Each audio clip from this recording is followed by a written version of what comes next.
Hello everyone. हम लोग इस वीडियो में पढ़ने वाले हैं कॉस्ट एनालिसिस इन एजुकेशन। ये जो टॉपिक है ये educational policy economics and planning का है और बाकी के जितने भी टॉपिक्स हैं इस पर्टिकुलर सब्जेक्ट के ये आपको प्लेलिस्ट में मिल जाएंगे एंड नोट्स आपको मेरी वेबसाइट पे मिल जाएंगे, that is prepwithharshita.com। Directly Google कर सकते हैं। Now educational policy in economics and planning में कॉस्ट एनालिसिस इन एजुकेशन क्या है वो देखते हैं। सबसे पहले तो हमें ये देखना है कि कॉस्ट एनालिसिस होता क्या है। देखो, cost analysis is an important tool used in education to evaluate the financial factors of educational programs, policies and interventions. Now, अगर मैं आपसे बोलूं कॉस्ट एनालिसिस बहुत सारी फील्ड में यूज होता है। इट इज नॉट समथिंग जो सिर्फ एजुकेशन की फील्ड में यूज होता है, बट बेसिकली इससे पता हमें ये चलता है कि हमारे पास कितना पैसा है, हम लोग कितना पैसा आगे लगा सकते हैं इस चीज में, आगे कितनी कॉस्ट लगेगी, कितना इसका हमारे पास रिटर्न आएगा, वो सारी चीजों को देखने को हम लोग कॉस्ट एनालिसिस बोलते हैं। ठीक है, तो ये एक बहुत ही इंपॉर्टेंट टूल है एजुकेशन इंडस्ट्री में भी, क्योंकि इससे हमें कई सारे फाइनेंशियल फैक्टर्स के बारे में पता चलता है जो किसी एजुकेशनल प्रोग्राम में महत्व रखते हैं।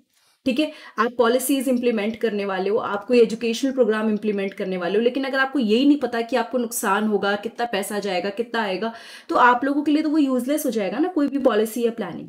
तो ये एक सिस्टमैटिक असेसमेंट होता है रिसोर्सेज का नीडेड टू इम्प्लीमेंट। मतलब आप ध्यान से एक प्रॉपर वे में देखते हो कि आपको किस टाइप के रिसोर्सेज चाहिए जो आप इम्प्लीमेंट करोगे। एंड एजुकेशनल प्रोग्राम और पॉलिसीज, यानी कि आप क्या करोगे, आप देखोगे कि आपका जो एजुकेशनल प्रोग्राम है या पॉलिसीज है या क्या बेनिफिट है जो आप उससे जनरेट कर सकते हो।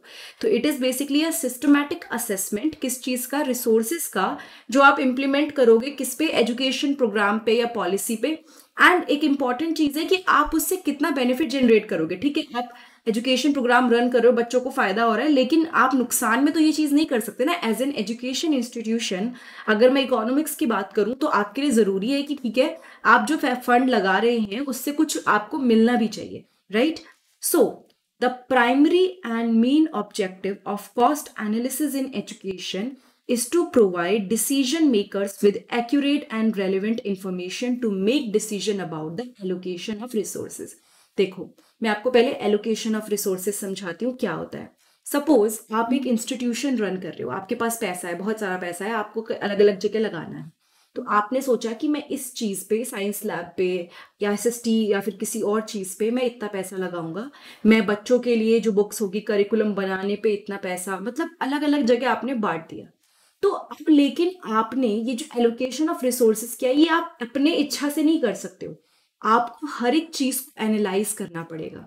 यू विल सी कि कहाँ पे कितने पैसे की जरूरत है, किस तरह से हम लोग इसको मतलब चेंज कर सकते हैं, यहाँ पे क्या बदलाव ला सकते हैं। तो जब आप कॉस्ट एनालिसिस करते हो एजुकेशन के अंदर, वो हेल्प करता है डिसीजन मेकर्स को किस चीज में, एकदम काम की इंफॉर्मेशन देने में। आज आपको डिसीजन लेना है स्कूल के रिसोर्सेज से रिलेटेड और आपके पास एक्यूरेट डाटा होगा, जब आप कॉस्ट एनालिसिस करोगे तो आप वो डिसीजन बड़े आराम से ले पाओगे। ये जो इंफॉर्मेशन है जो भी आपको मिली है कॉस्ट एनालिसिस के बाद, वो हेल्प करती है policy makers and decision makers को किस चीज में, ये समझने में कि to understand the best use of available resources, कि जो हमारे पास रिसोर्सेज हैं हम उसको कैसे अच्छे से यूज कर सकते हैं। सो दिस इंफॉर्मेशन यानी कॉस्ट एनालिसिस से मिली इंफॉर्मेशन से पॉलिसी मेकर्स, डिसीजन मेकर्स आराम से समझ सकते हैं कि हमारे पास जो रिसोर्सेज हैं उनको बेस्ट वे में कैसे यूज किया जाए, या हम कैसे कोई स्ट्रैटेजी बनाएं जो कॉस्ट इफेक्टिव हो। मतलब हम जितना पैसा बचा सकते हैं बचाएं, लेकिन नुकसान भी नहीं होना चाहिए। नुकसान मतलब क्वालिटी खराब नहीं होनी चाहिए, लेकिन किसी तरह से हम लोग पैसा बचा लें। एंड ऑब्वियसली जो हमारा एजुकेशनल प्रोग्राम है या पॉलिसीज है उसका बेनिफिट एकदम मैक्सिमम करने के लिए। So all these things comes under the cost analysis. ना इसको रटना नहीं है, आपको समझना है कि कॉस्ट एनालिसिस से क्या होता है। देखो, मैंने आपको समझा दिया कॉस्ट एनालिसिस से।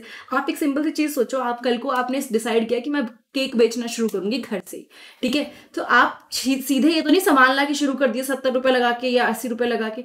आप देखोगे कि आपको सामान कितने का पड़ा है, आपके पास क्या रिसोर्सेज हैं, गैस लग रही है, उसके बाद finally you start selling something कि हाँ मुझे इतना पड़ रहा है तो मैं इतने का बेचूंगा। तो अब आपने यहाँ पे पहले कॉस्ट एनालिसिस किया, जिसकी वजह से finally you are able to solve the problem, right. So इसमें हम लोग क्या करते हैं, हम इसमें आइडेंटिफाई करते हैं कॉस्ट जो एसोसिएटेड होती है एजुकेशनल प्रोग्राम या पॉलिसी के साथ, मतलब कितना पैसा जाएगा। एंड इनफैक्ट डायरेक्ट कॉस्ट जो सीधे कट जाता है, जैसे कि सैलरीज हो गई, मटेरियल में जो आप खर्चा करोगे, कोई सामान आप लाओगे स्कूल के लिए या एजुकेशन के लिए, ये सब तो आपकी डायरेक्ट कॉस्ट हो गई जो कट गई। लेकिन अब इनडायरेक्ट कॉस्ट बहुत सारी ऐसी चीजें होती हैं जो उस टाइम दिखती नहीं है, डायरेक्ट नहीं जाती, बट इनडायरेक्टली वो जाती हैं, जैसे एडमिनिस्ट्रेटिव ओवरहेड, यानी कि ऊपर से जो चीज जाएंगी। आप जब कोई काम करते हो तो कुछ चीजें, मैंने बताया ना कि आप खरीद के लाए सामान वो अलग है, लेकिन आपकी गैस चल रही है, गैस का भी तो पैसा आप ही दे रहे हो, लेकिन वो इनडायरेक्ट है। सो दैट इज समथिंग जो आपका इनडायरेक्ट कॉस्ट है। तो आप इसके अंदर सारी चीजें कैलकुलेट करते हो, direct cost, indirect cost, and once the cost are identified, आपने एक बार कॉस्ट आइडेंटिफाई कर ली, they are estimated to determine the amount of each cost item and total cost of implementing the program or policy। फिर आप देखते हो कि हर एक चीज का क्या कॉस्ट है, एंड अगर आप इसको इम्प्लीमेंट करते हो तो टोटल कॉस्ट कितनी बैठती है। ठीक है, ये चीज समझ में आई। Now the cost effectiveness and cost benefit analysis are also conducted in education, यानी कि एक और रीजन दे रखा है कि क्यों ये कंडक्ट किया जाता है एजुकेशन की फील्ड में। Now this is conducted in the education field, ये देखने के लिए कि क्या बेनिफिट्स होंगे इस प्रोग्राम या पॉलिसी के, एंड क्या जो बेनिफिट्स होंगे और जो पैसा हम लगा रहे हैं वो जस्टिफाइबल है। मैं आपको फिर से वो केक वाला एग्जांपल देती हूँ। आपने बिजनेस स्टार्ट किया, अपने केक बेचने शुरू करे, अब आप कॉस्ट एनालिसिस जब करोगे ना, तब आपको पता चलेगा कि मेरे को एक्चुअली फायदा हो रहा है नहीं हो रहा है। मतलब आपको तो लग रहा है कि पैसा आ रहा है, लेकिन उससे ज्यादा तो आपकी कॉस्ट लग गई। तो ये नहीं होना चाहिए। तो एजुकेशन प्रोग्राम हमें बेनिफिट दे, ऑब्वियसली कॉस्ट लगेगी, लेकिन उससे ज्यादा कॉस्ट नहीं लगनी चाहिए कि बेनिफिट तो हो नहीं रहा, नुकसान ही हुए जा रहा है। तो ये सब चीजें हम कॉस्ट एनालिसिस की वजह से समझ पाते हैं।